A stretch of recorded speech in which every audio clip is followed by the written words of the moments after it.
नमस्कार फ्रेंड्स, विजय GS academy पर आप लोगों का बहुत बहुत स्वागत है। दोस्तों, आज मैं आप लोगों को इस वीडियो के माध्यम से पॉलिटी घटना चक्र 2023 की महत्वपूर्ण क्वेश्चंस कराने जा रहा हूं। फ्रेंड्स, ये ऐसे क्वेश्चंस हैं जो प्रीवियस एग्जाम में पूछे हुए क्वेश्चंस हैं और साथ में इनका डिटेल भी दिया है। क्वेश्चन आप लोग देख सकते हो कि डिटेल देखेंगे तो पूरा क्वेश्चन हमारा कॉन्सेप्ट ही क्लियर हो जाता है। तो देरी ना करते हुए शुरू करते हैं। फ्रेंड्स, अगर आपने 2 पार्ट नहीं देखे हैं तो आप देख सकते हो, इसके पहले मैंने 2 पार्ट अपलोड कर दिए हैं। तो शुरू करते हैं कि संविधान का कौन सा भाग नागरिकता के प्रावधानों से संबंधित है। कौन सा भाग? जो भाग 2 है दोस्तों, ये नागरिकता के प्रावधानों से संबंधित है। इसका डिटेल क्या है दोस्तों कि भारतीय संविधान के भाग 2 में नागरिकता से संबंधित प्रावधान दिए गए हैं। यह प्रावधान अनुच्छेद 5 से 11 तक में क्या है, समाहित है। अगला क्वेश्चन है कि भारतीय संघवाद निकट है। भारतीय संघवाद निकट है किसके दोस्तों? कनाडा के निकट है भारतीय संघवाद। इसका डिटेल क्या है दोस्तों कि भारतीय संविधान सभा में अमेरिका या स्विट्जरलैंड की संघीय प्रणाली को न अपनाकर कनाडा की संघीय प्रणाली को अपनाया गया, अतः कहा जा सकता है कि जो भारतीय संघवाद जो है कनाडा के निकट है। और इसके बाद हमारा अगला क्वेश्चन दिया है, क्या क्वेश्चन दोस्तों कि भारतीय संविधान ने भारतीय महासंघ की योजना किसके संविधान से ली है। किसके संविधान से ली है दोस्तों? ये ली है कनाडा के संविधान से महासंघ की योजना। इसका डिटेल क्या है दोस्तों? कनाडा के संविधान में सशक्त केंद्र के साथ संघात्मक स्वरूप को अपनाया गया है। यद्यपि भारत में भी संघीय व्यवस्था को अपनाया गया, किंतु अमेरिकी संविधान की भांति दोहरी नागरिकता अपने यहाँ नहीं है। इसके बाद हमारा अगला क्वेश्चन दिया है कि भारतीय संविधान ने सुदृढ़ केंद्र के साथ संघीय प्रणाली कहाँ से ली है। कहाँ से ली दोस्तों? कनाडा से ली है। सुदृढ़ केंद्र के साथ संघीय प्रणाली कहाँ से ली गई? कनाडा से। इसके बाद अगला क्वेश्चन दिया है, क्या क्वेश्चन दोस्तों कि भारत के संविधान का निर्माता किसे माना जाता है। भारत के संविधान का निर्माता किसे माना जाता है? ये माना जाता है दोस्तों भीमराव अंबेडकर को। इसके बाद हमारा अगला क्वेश्चन दिया है, इसका डिटेल तो सबको पता ही होगा कि अगला क्वेश्चन है कि भारतीय संविधान के आधारभूत अभिलक्षण कौन से हैं जिन्हें अनुच्छेद 368 के अंतर्गत संशोधित नहीं किया जा सकता है। कौन से दोस्तों जिन्हें हम 368 के तहत संशोधित नहीं कर सकते हैं? Option number D. Option number D क्या दोस्तों? संप्रभुता, भूभागीय अखंडता, संघीय प्रणाली, न्यायिक समीक्षा और शासन की संसदीय प्रणाली। इसे क्या है दोस्तों? संशोधित नहीं कर सकते हैं। और अगला क्वेश्चन है कि अगला क्वेश्चन से पहले इसका डिटेल भी देखते हैं दोस्तों कि भारतीय संविधान के आधारभूत लक्षणों में संप्रभुता, भूभागीय अखंडता, संघीय प्रणाली, न्यायिक समीक्षा और शासन की संसदीय प्रणाली आदि शामिल हैं। इन्हें 368 के तहत क्या है? संशोधित नहीं किया सकता है। बम्बई केस ने उच्च न्यायालय ने इन्हें संविधान के आधारभूत लक्षणों में शामिल किया है। अगला क्वेश्चन है कि निम्नलिखित में से यूएसए के संविधान की विशेषताएं कौन सी हैं जो हमारे संविधान के निर्माताओं द्वारा ग्रहण की गई हैं। कौन सी दोस्तों? न्यायिक समीक्षा है, मौलिक अधिकार है, उच्चतम न्यायालय के न्यायाधीशों को हटाना। ये कहाँ से दोस्तों? संयुक्त राज्य अमेरिका के संविधान से लिया गया है। इसका डिटेल और देखते हैं दोस्तों। यूएसए मतलब अमेरिका। संविधान में भारतीय संविधान के निर्माताओं द्वारा न्यायिक समीक्षा, मौलिक अधिकार, संविधान की सर्वोच्चता, उपराष्ट्रपति से संबंधित व्यवस्था, न्यायिक पुनरावलोकन, राष्ट्रपति व उच्च न्यायालय के न्यायाधीशों को हटाने की प्रक्रिया यूएसए से ग्रहण की गई है। अगला क्वेश्चन है कि हमारे संविधान में न्यायिक समीक्षा की धारणा किस देश से ली गई। किस देश से? अभी हमने बताया यूएसए मतलब अमेरिका से ली गई न्यायिक समीक्षा। और अगला क्वेश्चन है कि विश्व में सबसे बड़ा लिखित संविधान किसका है। किसका है दोस्तों? लिखित संविधान सबसे बड़ा किसका है? भारत का है। इसका डिटेल क्या दोस्तों? विश्व में सबसे बड़ा लिखित संविधान भारत संविधान है। इसमें मूलतः 395 अनुच्छेद, 8 अनुसूचियाँ तथा वर्तमान में कितनी दोस्तों? 395 अनुच्छेद और 12 अनुसूचियाँ हैं। जब बना था तब कितनी थी? 8 थी अनुसूचियाँ, अब कितनी है? 12 हैं। अगला क्वेश्चन देखते हैं कि किस राज्य के मामले में संसद संघीय सूची में दिए गए विषयों पर केवल राज्य से परामर्श करके ही विधि निर्माण कर सकती है। किसमें दोस्तों? जम्मू कश्मीर, क्योंकि हम धारा 370 लागू थी, अब हट गया है, कुछ थोड़ा बहुत ही बचा है संशोधन मतलब होके कुछ थोड़ा बहुत कम कर दिया गया है। जो शर्तें पहले थी वो शर्तें अब नहीं रही हैं। अगला क्वेश्चन मतलब डिटेल देखते हैं कि संविधान के अनुच्छेद 370 के तहत जो संसद है संघ सूची और समवर्ती सूची के विषयों पर जम्मू और कश्मीर में राज्य में मामलों में क्या है, केवल राज्य सरकार के परामर्श करके ही विधि का निर्माण कर सकती है। अगला क्वेश्चन है कि संविधान का अनुच्छेद 370 किस राज्य पर लागू होता है, किस पर, जम्मू कश्मीर पर लागू होता है अनुच्छेद 370। इसका डिटेल अब नहीं देखें क्योंकि दोस्तों ये क्या है, इसमें संशोधन हो चुका है। अगला क्वेश्चन है कि कोई व्यक्ति भारतीय नागरिक नहीं होगा यदि वह क्या है दोस्तों, स्वेच्छा से दूसरे देश की नागरिकता ग्रहण चुका है, तब क्या होगा, भारतीय नागरिक नहीं बन रहेगा। अगला क्वेश्चन है, क्या है क्वेश्चन दोस्तों, इसका डिटेल देखते हैं पहले कि डिटेल क्या है दोस्तों। संविधान के भाग 9 संविधान के अनुच्छेद 9 में दिए गए नागरिकता संबंधी उपबंध मात्र उन लोगों से संबंधित है जिन्होंने इसके प्रारंभ होने के पूर्व किसी विदेशी राज्य की नागरिकता प्राप्त कर ली थी। संविधान लागू होने के उपरांत नागरिकता की प्राप्ति तथा समापन के संबंध में पूर्ण व्यवस्था नागरिकता अधिनियम दी गई है कि भारतीय नागरिकता अधिनियम 1955 की धारा 9 के अनुसार दूसरे देश की नागरिकता स्वीकार करने तथा धारा 10 के अनुसार केंद्रीय सरकार द्वारा लोकहित में नागरिकता का समापन किया जा सकता है। और इसके बाद हमारा अगला क्वेश्चन है कि स्थानीय सरकारें आधार हैं, किसके आधार होती हैं दोस्तों, ये लोकतंत्र का आधार होती हैं स्थानीय सरकारें। इसका डिटेल देख क्या है दोस्तों कि स्थानीय सरकारों का आधार लोकतंत्र होता है क्योंकि लोकतंत्र को जीवंत बनाने के लिए सहभागिता आवश्यक होती है। पंडित जवाहरलाल नेहरू ने कहा था कि गांव के लोगों को अधिकार सौंपने चाहिए तथा उनको काम करने चाहिए, वह हजारों गलतियां करें, इससे उनके डर की आवश्यकता नहीं होगी। अगला क्वेश्चन है कि स्वतंत्र भारत में निम्नलिखित में से कौन सी प्रणाली लोकतंत्र के वास्तविक आधार के विपरीत जाती, कौन सी, जो जातीय व्यवस्था होती है दोस्तों ये स्वतंत्र भारत में क्या होती है, लोकतंत्र के वास्तविक के आधार पर विपरीत जाती है।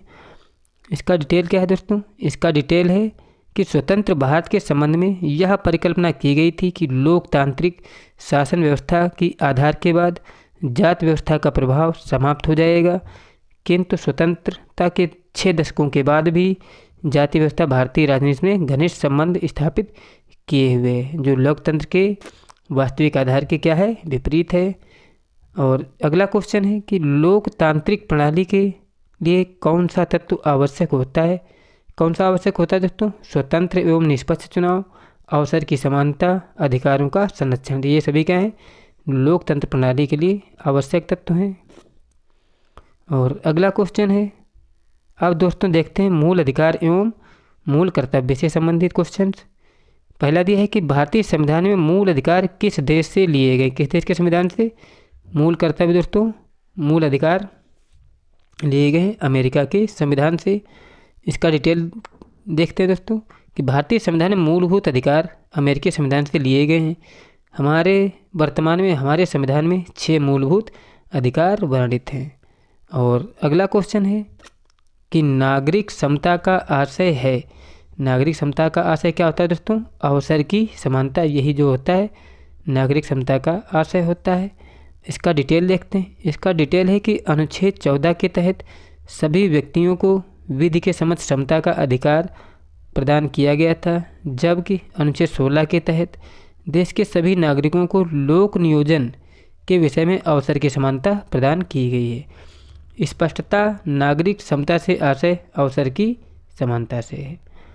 अगला क्वेश्चन दिया है, अगला क्वेश्चन भी क्या दोस्तों, संविधान की किस धारा के अंतर्गत कोई भी व्यक्ति मूलभूत अधिकारों के हनन का मामला सीधे उच्चतम न्यायालय में उठा सकता है, किस मामले में दोस्तों, धारा 32 के तहत जो भी है दोस्तों मूलभूत अधिकारों के हनन का मामला सीधे उच्चतम न्यायालय में उठा सकता है।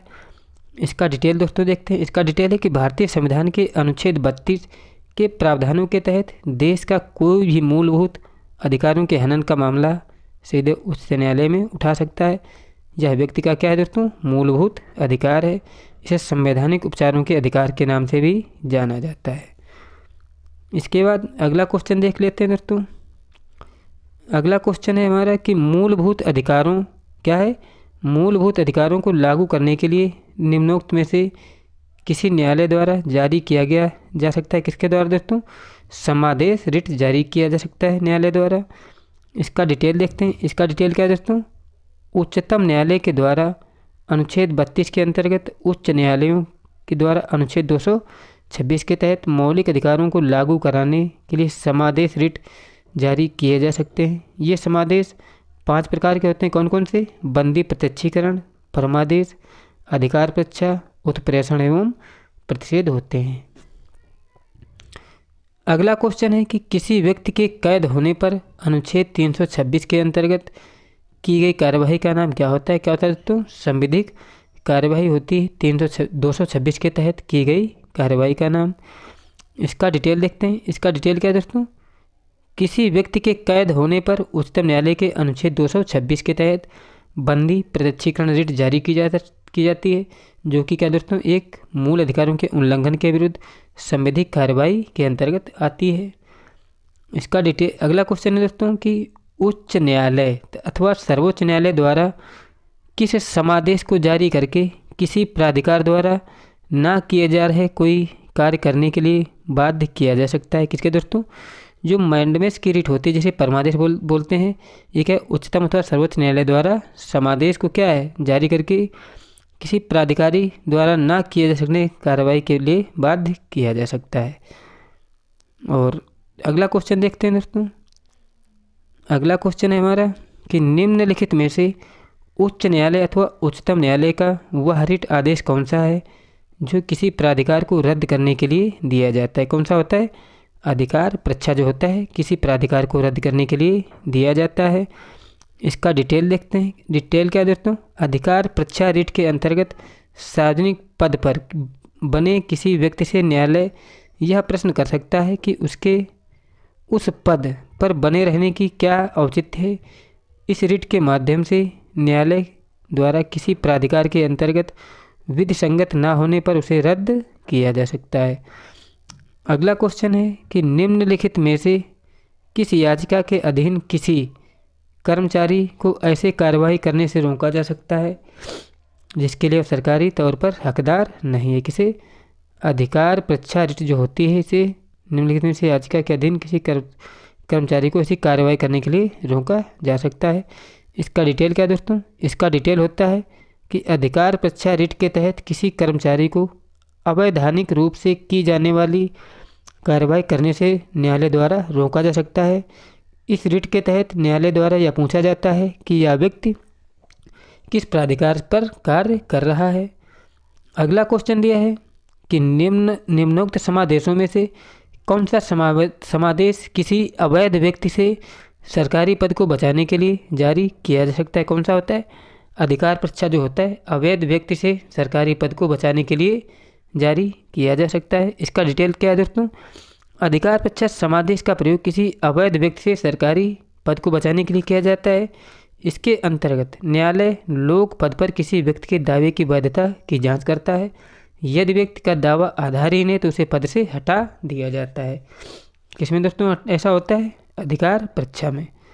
अगला क्वेश्चन है कि निम्नलिखित में से कौन सी रिट व्यक्तिगत स्वतंत्रता का बुलवर्क है? कौन सा? जो बंदी प्रत्यक्षीकरण है दोस्तों व्यक्तिगत स्वतंत्रता का बुलवर्क है। और अगला क्वेश्चन देख लेते हैं। अगला क्वेश्चन देखने से पहले इसका डिटेल देखते हैं। डिटेल क्या है दोस्तों? संवैधानिक उपचारों के अंतर्गत अनुच्छेद 32 उल्लिखित विभिन्न रिटों में बंदी प्रत्यक्षीकरण की रिट क्या है? व्यक्तिगत स्वतंत्रता की बुलवर्क है। यह रिट सरकारी व गैर सरकारी दोनों प्रकार के व्यक्तियों के विरुद्ध जारी की जा सकती है।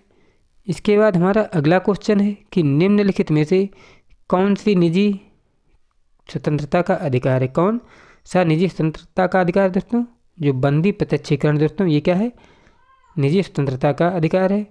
इसका डिटेल क्या है कि बंदी प्रत्यक्षीकरण रिट द्वारा किसी अवैध रूप से निरुद्ध व्यक्ति को छोड़ने के लिए उच्च न्यायालय या उच्चतम न्यायालय आदेश जारी कर सकता है।